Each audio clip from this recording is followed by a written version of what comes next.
മണേട്ടാ ഓ അടിപൊളി പശുവാണല്ലോ. അടിപൊളി എച്ചപ്പ് ക്രോസുകളാ, നല്ല ബമ്പം പശുക്കളല്ലേ? നല്ല ബമ്പം ബൈക്കുകൾ ഇത് ഹൈബ്രിഡ്. എത്രാമത്തെ പ്രസവമാണ്? ഇത് ഫസ്റ്റിലെ പ്രസവം, കടിഞ്ഞൂൽ പശുവാണോ? കടിഞ്ഞൂൽ പ്രസവം.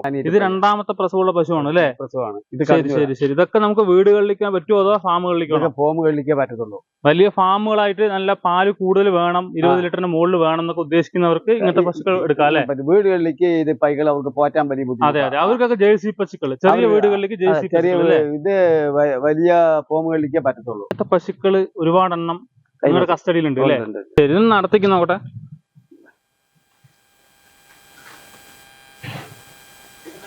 നല്ല കിടിലം പശുക്കളാണല്ലേ മണിയേട്ടാ? നല്ല കിടിലം പശുക്കള്.